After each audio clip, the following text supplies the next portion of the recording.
You're listening to This Week in Cardiology from theheart.org on Medscape. You can now access the latest in medical news on your Amazon Alexa-enabled device. Join me, Perry Wilson, every weekday morning for Medscape Medical Minute, where I highlight the top medical stories of the day. To add Medscape Medical Minute to your flash briefing, search for Medscape Medical Minute on Amazon and click Enable. Or open the Amazon Alexa app, go to Skills, search for Medscape Medical Minute, and click Enable. Then say, Alexa, what's the news? Or Alexa, what's my flash briefing? I hope you'll join us.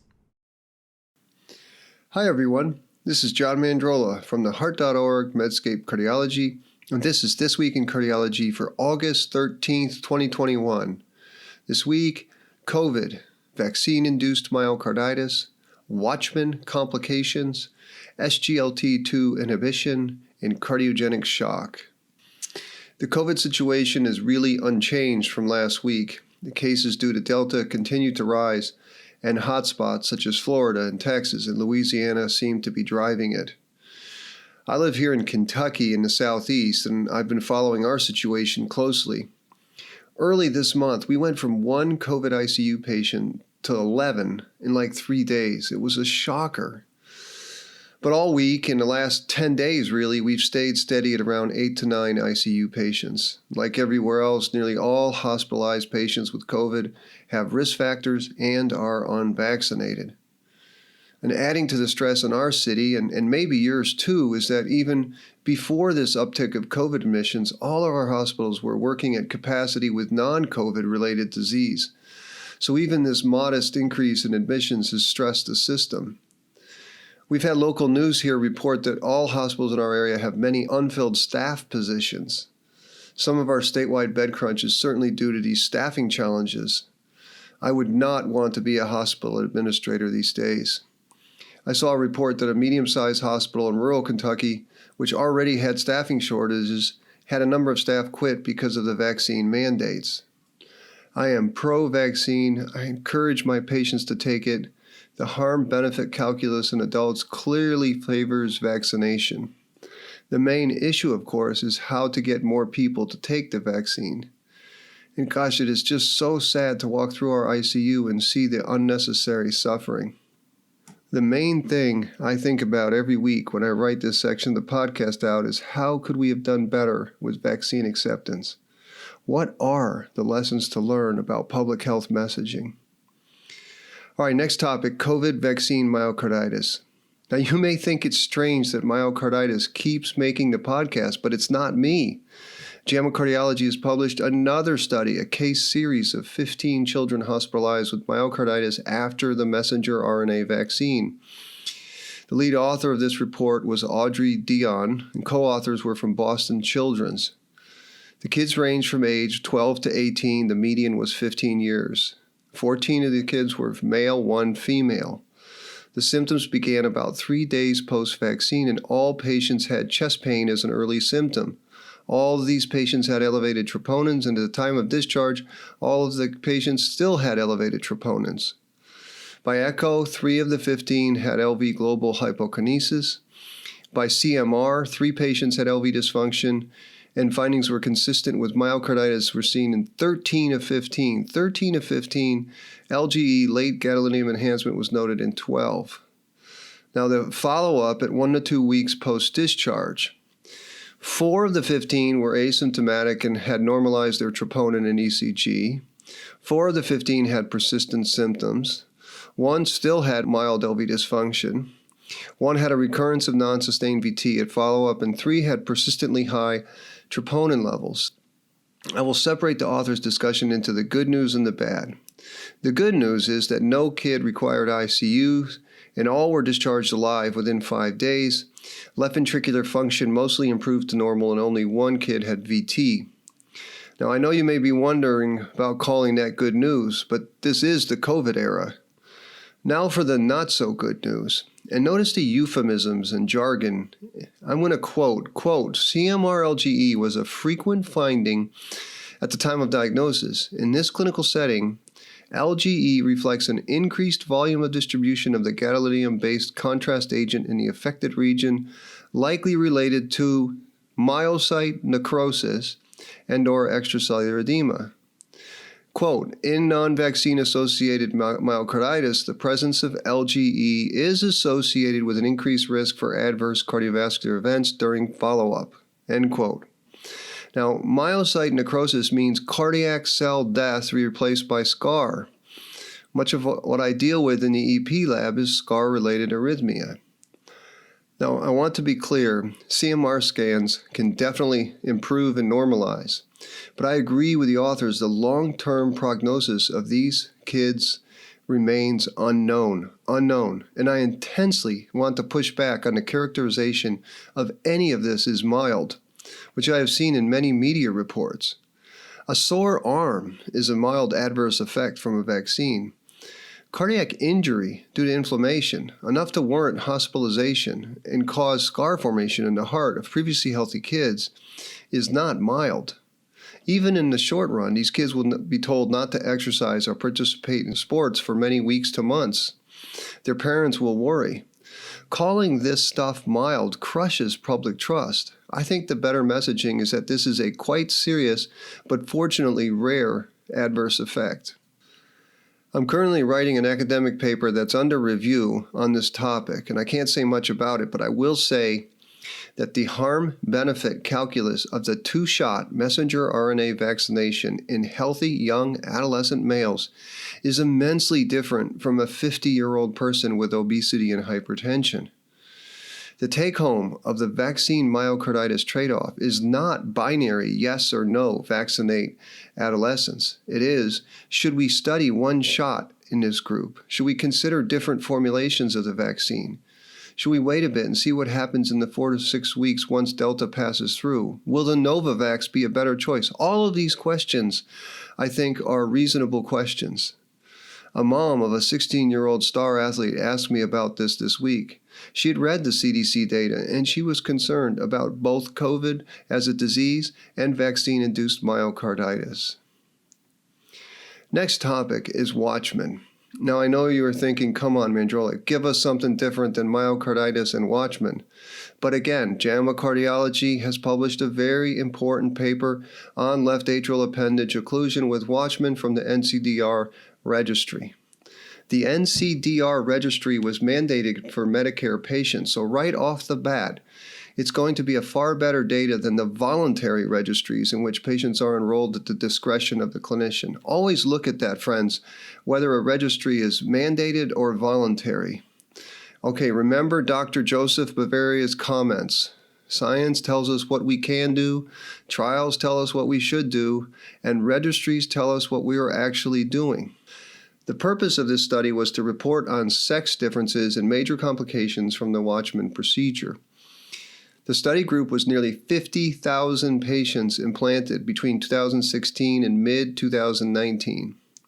The median age was about 76 in both men and women. Now, surprising to me was that 41% of the 50,000 were women. The CHA2DS2-VASc score was a bit higher in women, 5.3 versus 4.5. The Hasbled score of both groups was around 3. And here are the results, the in-hospital complications. And again, remember, this is real-world data from a mandated registry for Medicare patients. Any adverse event from the procedure, 6.3% in females versus 3.9% in males. Any major adverse event, 4.1% females versus 2.0% males. Hospital stay greater than 1 day, 16% female, 11.6% males. You might wonder what the major adverse events included. These were indeed major, things like death, cardiac arrest, stroke, hemorrhagic stroke, major bleeding, major vascular complications, heart attack, pericardial effusion requiring drainage, and device embolization, which is a euphemism for the device went missing. After adjustment, women compared to men were 64% more likely to have any adverse event, twofold more likely to have a major adverse event, and 46% more likely to require hospitalization longer than 1 day. So my comments. Here is yet another sobering report on this preventive procedure. Remember, friends, left atrial appendage percutaneous closure is supposed to prevent something that is yet to happen. Let's make a hypothetical here, for the sake of an argument. Let's forget the fact that the first trial, Protect AF, did not pass FDA muster.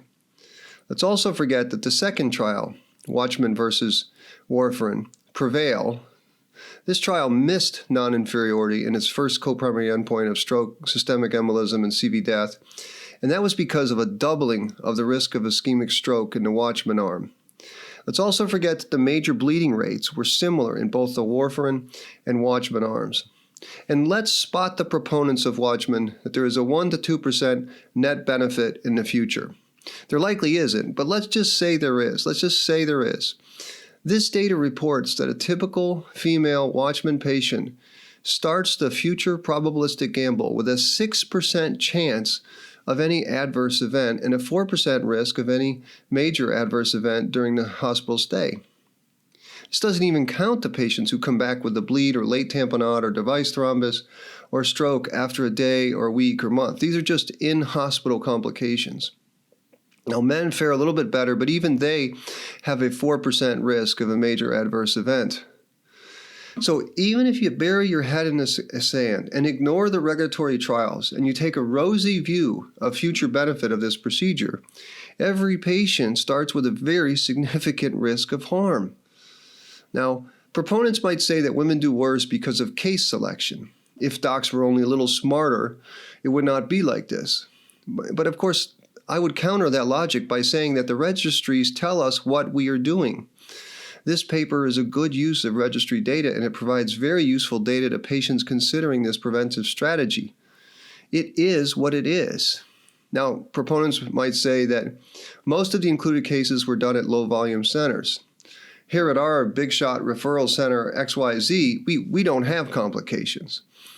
Well, I would counter that by saying that not only did the regulatory trials and registries average out to a 6% complication rate, I can cite at least 2 real-world registry studies with similar or higher complication rates.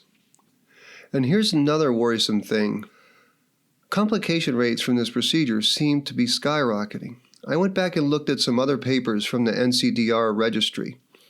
In 2020, last year, a paper from Freeman et al. And Jack, and I'll link to it, they looked at NCDR registry data and reported a major adverse event rate of 1.9%. Now, this included 663 complications in about 38,000 procedures. The new paper from the NCDR registry, this included 11,000 more procedures and 6 more months of data. And they reported a combined complication rate, if you add males and females, of 2.8%. That's 1,394 complications in about 48,000 patients. So that's 731 more complications in just 11,000 more procedures. So in the last 6 months, it looks like there's a 6.5% rate of major complications.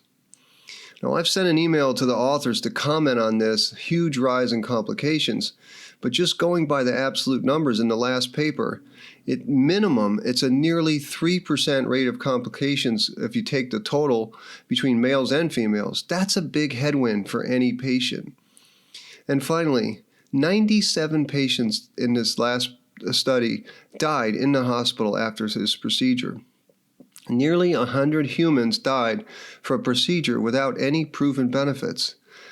My friends, I think this is a huge blind spot in cardiology.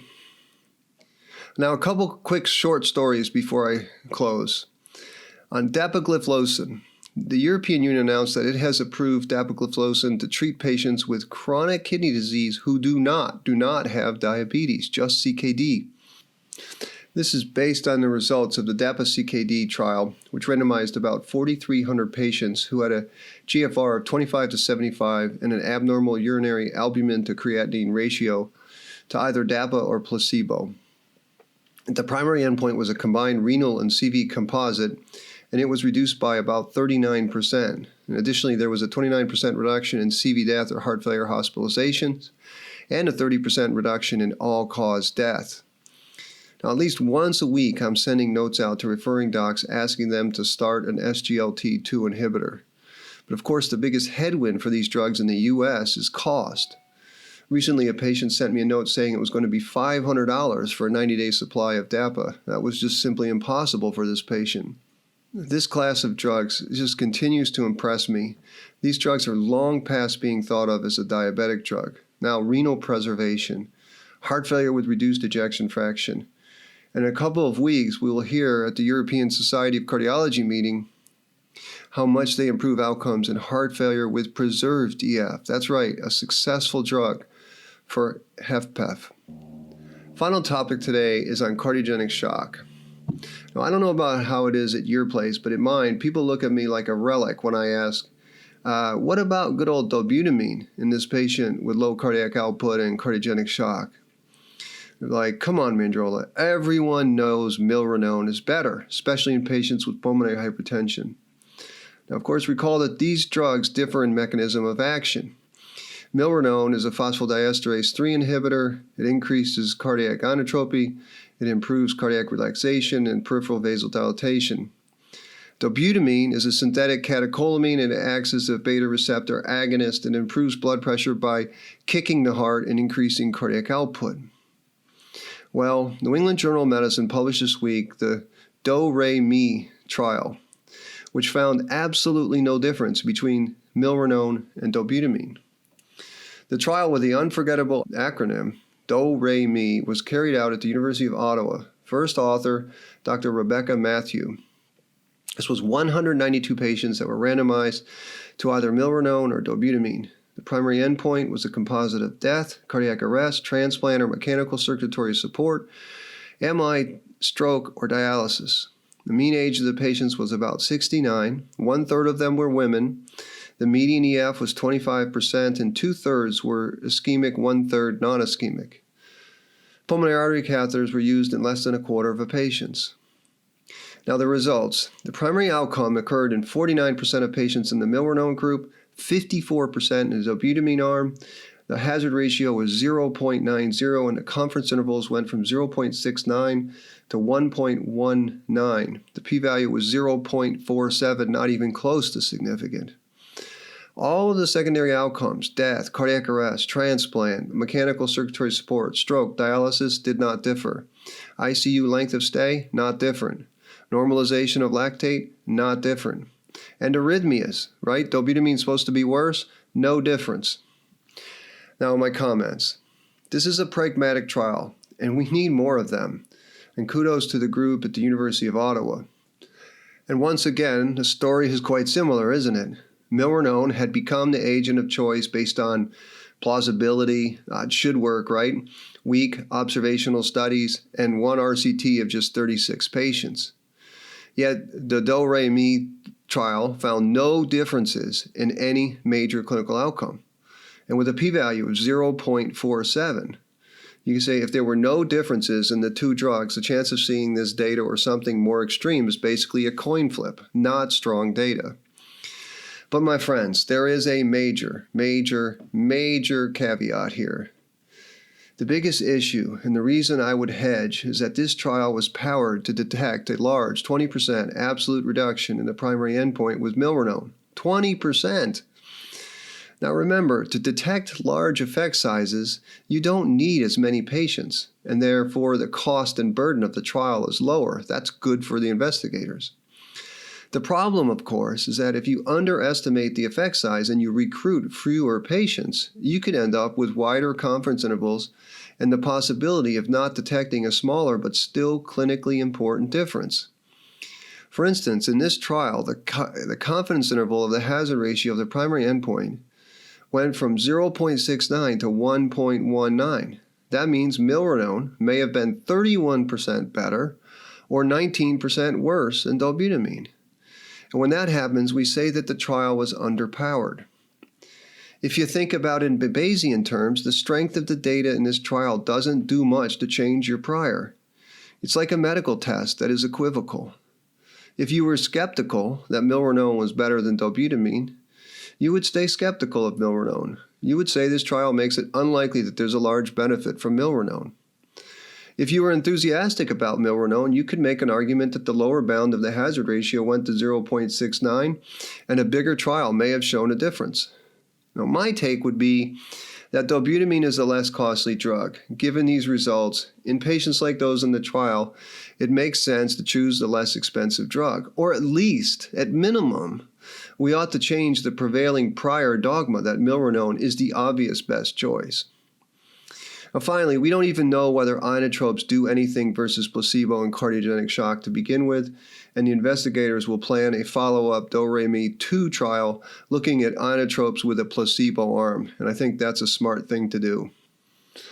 One quick note before I close. The New England Journal of Medicine has published 2 trials looking at anticoagulation in hospitalized COVID-19 patients, and they're very complicated trials. They use Bayesian statistics to interpret the data, and next week I'll have a full report on those, and I'm happy because I can talk about Bayesian statistics because that's actually what was used. So that's it for this week in cardiology. As always, friends, I'm grateful that you listened. Thank you. And remember, if you like this podcast, please take the time to give us a rating, write us a 1 or 2 sentence review. These things go a long way to help others find us. Until next week, this is John Mandrola from the Heart.org Medscape Cardiology. You're listening to This Week in Cardiology from the Heart.org on Medscape.